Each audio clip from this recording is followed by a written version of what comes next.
Hello students, welcome to my YouTube channel. और आज बच्चे हम करेंगे कक्षा 10 की सामाजिक विज्ञान यानी कि एसएसटी की सोशल साइंस की वर्कशीट नंबर 45 यानी कि 45। ये आपको मिलेगी 17 अक्टूबर को यानी कि 17 अक्टूबर 2020 को, सैटरडे को, शनिवार को। इसके अंदर बेटा जो हम पढ़ रहे हैं वो है हमारा सिविक्स का यानी कि नागरिक शास्त्र का चैप्टर राजनीति विज्ञान के बारे में। और इसके अंदर हम जो पढ़ने और समझने वाले हैं आज वो है राजनीतिक दल के आगे की कुछ बातें। ठीक है, प्रीवियस वर्कशीट्स में हमने किया राजनीतिक दल क्या होते हैं, उसके अंदर कौन कौन से लोग आते हैं, कौन कौन से जो राजनीतिक दल हैं भारत के अंदर राज्य स्तर के ऊपर या जो है प्रांतीय राजनीतिक दल हमने किया था। और जो नेशनल लेवल के ऊपर जो है वो देश के बड़े बड़े राजनीतिक दलों के बारे में जैसे इंडियन नेशनल कांग्रेस, बीजेपी और इनके बारे में हमने जो है वो चर्चा की थी पिछली वर्कशीट में। आज जो बच्चे हम पढ़ने वाले हैं बहुत ही इजी वर्कशीट होने वाली है आज की, बहुत ही अलग सी वर्कशीट है, बहुत सिंपल वर्कशीट है आज की। सो ये है हमारे पास राजनीतिक दलों के समक्ष चुनौतियाँ, यानी कि राजनीतिक दलों के समक्ष क्या क्या चुनौतियाँ होती हैं वो हमने बतानी है आज। तो पहला होता है आपराधिक तत्वों की घुसपैठ, यानी कि हमेशा हम देखते हैं ना कि जब भी वोटिंग वगैरह होती है तो लोगों को डराया जाता है, धमकाया जाता है। ठीक है, तो ये आपराधिक जो बैकग्राउंड वाले आपराधिक पृष्ठभूमि वाले लोग जो आ जाते हैं राजनीतिक दलों में, ये बहुत जो है वो प्रॉब्लम्स क्रिएट करते हैं। ठीक है, उसके बाद में है वंशवाद की चुनौती।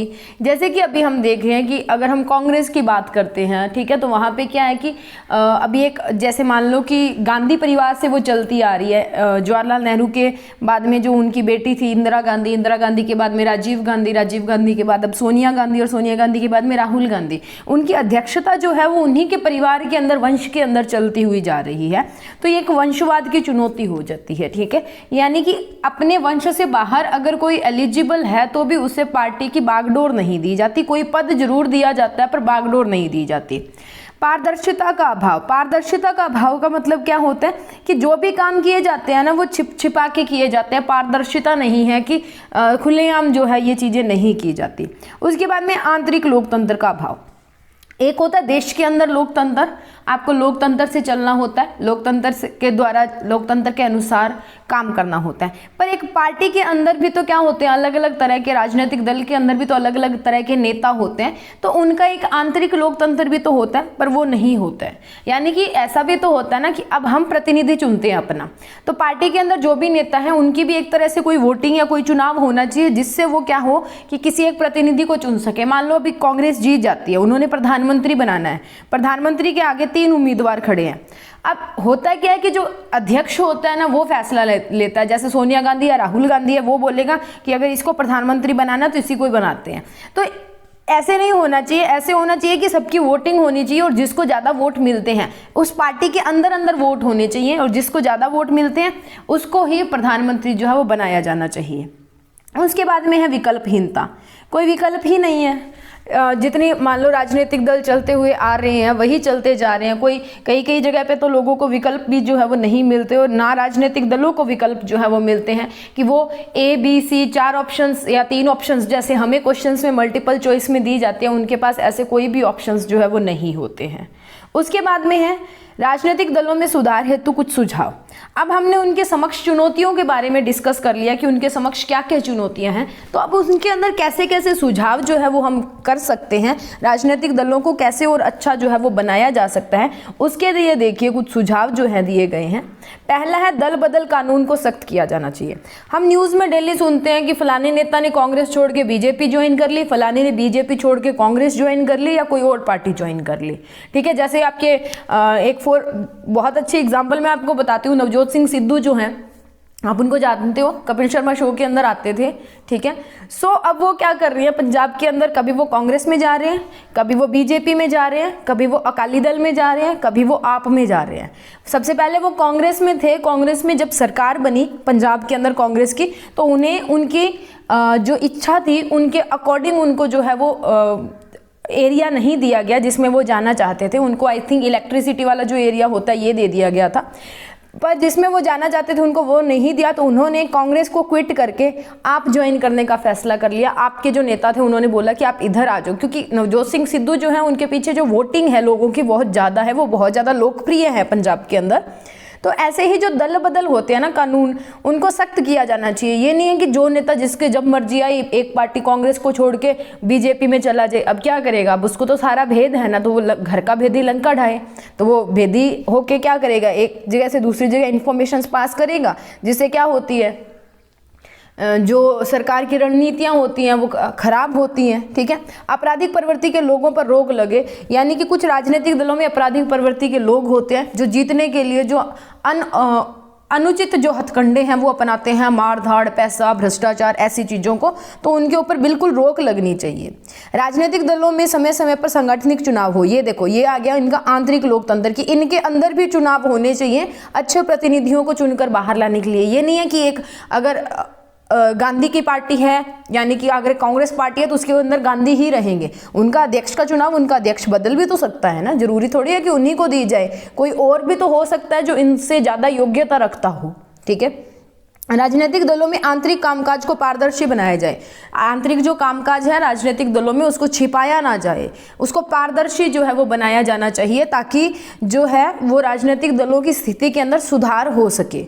उसके बाद में महिलाओं को उचित प्रतिनिधित्व मिले। अभी जो भारत के अंदर चल रहा है तो लगभग 1/3 सीट जो है वो महिलाओं को मुहैया जो है वो करवाई जाती है, तो महिलाओं को भी उचित प्रतिनिधित्व मिलना चाहिए। उनकी सोच अब क्या होंगे, सारे अगर मान लो पुरुष नेता बन गए, पुरुष प्रधानमंत्री है, पुरुष राष्ट्रपति है, पुरुष सब जगह, महिलाएं है ही नहीं, तो वो महिलाओं की समस्याओं को नहीं समझेंगे, वो महिलाओं की बातों को नहीं समझ सकेंगे, क्योंकि एक महिला को बहुत अच्छी तरह समझ सकती है, एक पुरुष को बहुत अच्छी तरह समझ सकते हैं, क्योंकि जिस कंडीशन में आप हो आप उसको बेहतर समझोगे दूसरे के मुकाबले। एक कहावत आपने सुनी होगी, जिस पर बीतता है वो ही जाना है। ठीक है, मतलब जिस पे बीतती है वही जानता है। तो आप जिस जेंडर के हो, अगर आप महिला हो तो आप महिलाओं को बहुत अच्छी तरह से समझोगे, अगर आप पुरुष हो तो उनको बहुत अच्छी तरह से समझोगे।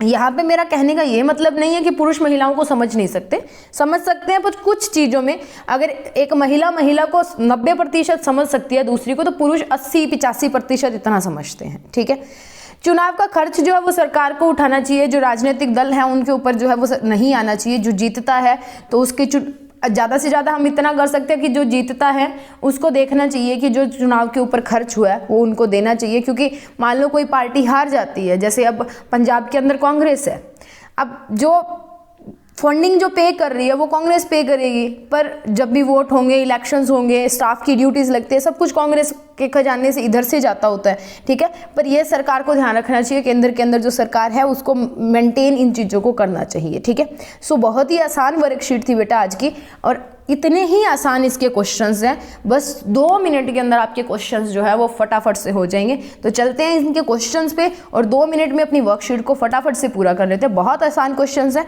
तो इनके सॉल्यूशंस के ऊपर एक नज़र डाल लेते हैं।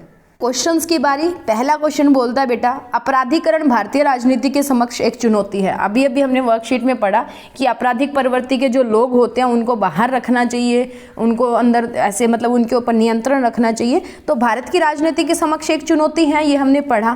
क्या आप इस कथन से सहमत हैं? अपने उत्तर के पक्ष में तर्क दीजिए। तो क्या अगर आप इस उत्तर से सहमत हैं तो अपने उत्तर के पक्ष में जो तर्क है, तर्क यानी कि अपने विचार जो हैं, एग्जाम्पल्स जो हैं वो दीजिए। मैं इस तर्क से, बेटा तर्क आएगा यहाँ पे, तरफ लिखा हुआ है ना, यहाँ पे तर्क कर लो। मैं इस तर्क से बिल्कुल सहमत हूँ, क्योंकि देश की राजनीति और कानून निर्माण की प्रक्रिया में आपराधिक पृष्ठभूमि वाले लोगों की उपस्थिति लोकतंत्र की गुणवत्ता पर नकारात्मक प्रभाव डालती है, क्योंकि वो भ्रष्टाचार, ऐसी गंदी चीज़ों को, मारधाड़ को जो है वो बढ़ावा देते हैं, जिससे लोकतंत्र जो होता है उसकी जो गुणवत्ता होती है, उसकी जो क्वालिटी होती है वो खराब होती है। राजनीति में प्रवेश करने वाले आपराधिक सार्वजनिक जीवन में भ्रष्टाचार को बढ़ावा देते हैं। नौकरशाही, कार्यपालिका, विधायिका तथा न्यायपालिका सहित अन्य संस्थानों पर प्रतिकूल प्रभाव डालते हैं। जो भ्रष्टाचार कर रहा है वो क्या करेगा, जज को थोड़ी सी जो है वो घूस दे देगा, घूस मतलब रिश्वत दे देगा, और बोलेगा कि इधर का फैसला उधर सुना दो। तो जो खुद मैला है, जो खुद गंदा है, वो दूसरों को गंदा ही तो करेगा। जैसे बोलते हैं ना कि एक मछली सारे तालाब को गंदा करती है, तो एक आपराधिक प्रवृत्ति का लोग इंसान जो है वो पूरा पूरा जो लोकतंत्र है उसको बिगाड़ के रख सकता है। ठीक है, तो आप इसके अंदर ये भी लिख सकते हो कि जैसे कि हम जानते हैं, या जैसे कि एक बहुत मशहूर कहावत है कि एक मछली सारे तालाब को गंदा करती है, वैसे ही आपराधिक प्रवृत्ति का एक भी इंसान पूरे लोकतंत्र को बिगाड़ सकता है। ठीक है, उसके बाद में बात कर लेते हैं क्वेश्चन नंबर 2 की। बहुत ही आसान, बहुत ही छोटा सा, भारतीय राजनीतिक दलों के समक्ष प्रमुख चुनौतियां कौन सी हैं? तो भारतीय राजनीतिक दलों के समक्ष प्रमुख चुनौतियां निम्नलिखित हैं। पहली है वंशवाद की चुनौती, फिर है पारदर्शिता का अभाव, फिर है विकल्पहीनता, उसके बाद में है आपराधिक तत्वों की घुसपैठ और आंतरिक लोकतंत्र का अभाव। ठीक है, उसके बाद में है हमारे पास तीसरा क्वेश्चन, भारतीय राजनीतिक दलों में सुधार हेतु कुछ उपाय जो है वो सुझाने हैं हमने। सुधार मतलब क्या क्या किए जा सकते हैं? तो पहला देखिए, राजनीतिक दलों में सुधार हेतु निम्नलिखित उपाय किए जा सकते हैं। दल बदल कानून जो है उसको सख्त किया जाना चाहिए, यानी कि कभी ये नहीं है कि जिसका जब मन किया छोड़ के इधर उधर चल लिए। आपराधिक प्रवृत्ति के लोगों पर रोक लगनी चाहिए। राजनीतिक दलों में समय समय पर जो है वो सांगठनिक चुनाव हो। राजनीतिक दलों के आंतरिक कामकाज को पारदर्शी बनाया जाए। महिलाओं को उच्च प्रतिनिधित्व जो है वो मिले। चुनाव का खर्च जो है वो सरकार को उठाना चाहिए। तो ये राजनीतिक दलों में जो होते हैं, मतलब जो विकल्प है, या जो हम बोल सकते हैं कि उपाय जो है उनको सही करने के, उनको सुधार करने के हैं। तो आपको क्वेश्चन नंबर 3 आपकी स्क्रीन के ऊपर दिख रहा है। उसके बाद में ये है क्वेश्चन नंबर 2 का आंसर, और ये है आपका क्वेश्चन नंबर 1 का आंसर। इसी के साथ हमारी वर्कशीट यहाँ पे ख़त्म होती है। अगर आपको वीडियो पसंद आया तो प्लीज़ वीडियो को लाइक ज़रूर करना, शेयर करना अपने फ्रेंड्स के साथ, और ऐसे ही वर्कशीट्स के और सोल्यूशन पाने के लिए हमारे चैनल को सब्सक्राइब कीजिए और अपना एक कीमती सा सजेशन कमेंट बॉक्स के अंदर ज़रूर दे के जाइए।